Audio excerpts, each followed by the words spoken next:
Saudara Lon, kembali terdamparnya warga Rohingya asal Myanmar di wilayah Aceh.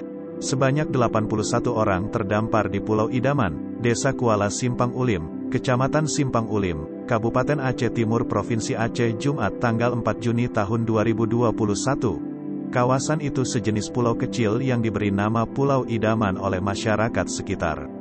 Kepala Desa Kuala Simpang Ulim Umar Idris mengatakan bahwa masyarakat mengetahui ada satu kapal yang terdampar di perairan di desa mereka. Awalnya, masyarakat tidak berani mendekat, karena takut akan terpapar COVID-19.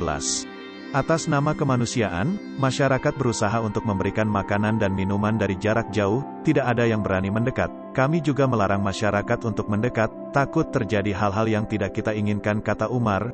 Kami tidak berani mendekat. Lebih baik menunggu aparat terkait yang menanganinya, apalagi hari ini hari Jumat, tidak ada masyarakat yang melaut, sehingga kondisi daerah itu relatif sepi. Informasi yang berhasil dihimpun awak media ini sementara ada 81 orang itu terdiri dari anak-anak, perempuan dan pria dewasa. Hingga saat ini, pihak TNI Polri sudah berada di lokasi tersebut. Aceh Timur, TV Aceh News, melaporkan.